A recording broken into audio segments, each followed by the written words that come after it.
with a pipeline thing because I was in a setting where I was hearing this and this became real. But I could go back and I could argue the pipeline issues from a technical standpoint. But for me, when I was there, it's like the justice piece and starting to hear that. The ethics of care, which option is best for the most in need?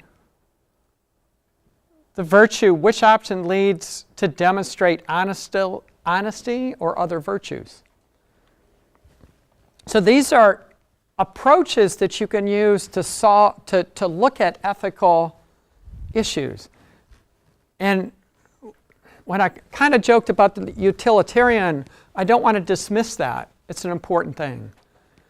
The thing that hit an issue with my daughter is we should only approach that.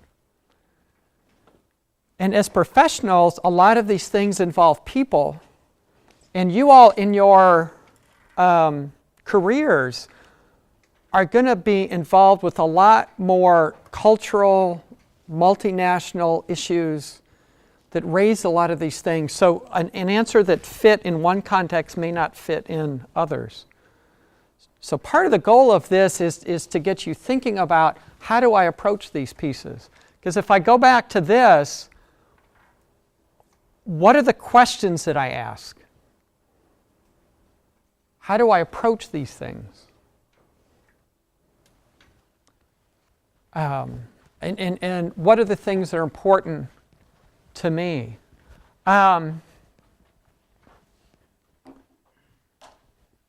So if I went back over on this, this is the first scenario that we looked at.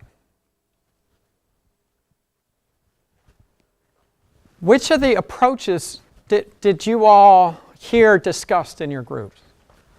If you think back to the first scenario.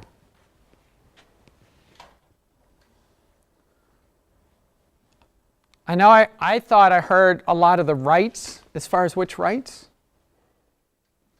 Were there others that you think were discussed in your groups? That was a half hour ago. I don't know. The virtue approach, we want to be as honest as possible. Okay. That's true. There was like whether we should lie or not.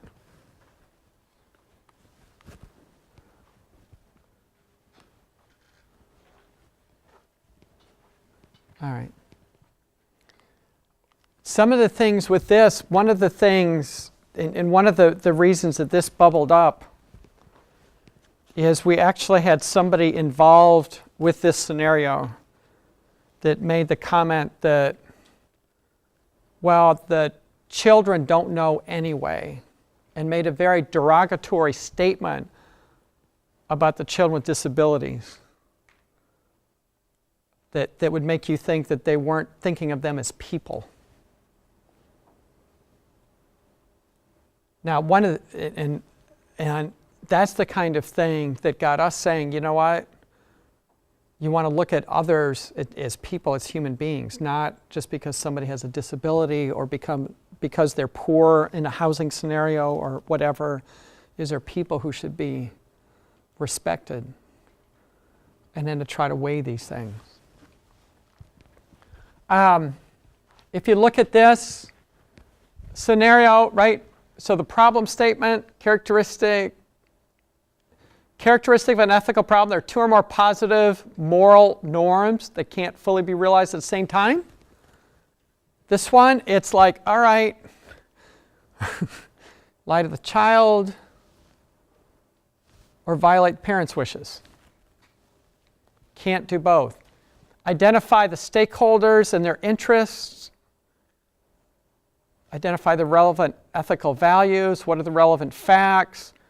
Go beyond the two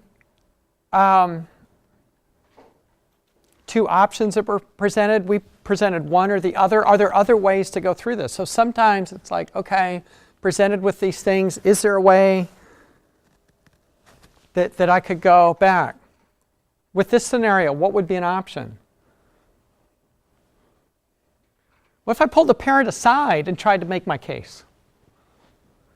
And tried to change the parent mind? Say, here's just kind of our perspective. This is what we would like to do. Your ethical judgment, ethical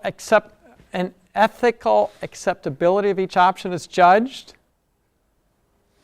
on your frameworks, and do the different frameworks lead me to different conclusions? So if I look at this, and I look at this from different perspectives, maybe I come into here's the option, here's the framework that I get, this has to be the option. That daughter that called me, it's interesting because we've had a lot of discussions recently about the current U.S. political issues. But she said, I always like to call you because as we talk, we can talk, and I'll try to balance sides. That a lot of these things, a skill is, okay, can I try to take the perspective of understanding what the other solution, so here's my solution. On one of the ethical things, I want to say yes. What would be some of the cases for saying no? That's a great perspective as a designer to gain the perspective of others, but it starts to give you an idea on what are some of the other insights for that, and could I make a case? When I shared that visit out in the Dakotas, I thought it was interesting because I could make the case on a technical side, but what I really hadn't heard was the perspective of the people actually there. And what I realized, it started to trigger other things that went into that conversation. When that stuff happens, I'll tell you something in the kind of work that we do. I have this saying some of us have is, once you see things, you can't unsee them. So one of the powers of being engaged with the community and stuff, you start to see issues, you start to see needs, and you will see those again that go into your thought process. And that's a really cool thing, because it starts to add those. And I don't think, it doesn't mean you're going to end up politically left or right, but you start to see broader things, and I think it allows us to bring more people together on a piece. Now, one of the things I want you to think about, and this would be an awesome reflective activity, is to think about what are the ethical issues on your team and with your project. And I don't want you to be like that class that I had with one of these cases where you say, oh, we didn't kill anybody, we have no ethical issues. But what are some of the things that we should be thinking about? And I want to encourage you all to think about that. And we have 147 projects that are going on, which boggles my mind, excites me, and they all have different issues. And there's not a right or wrong answer to any of these, but the important thing is for you to be thinking of those.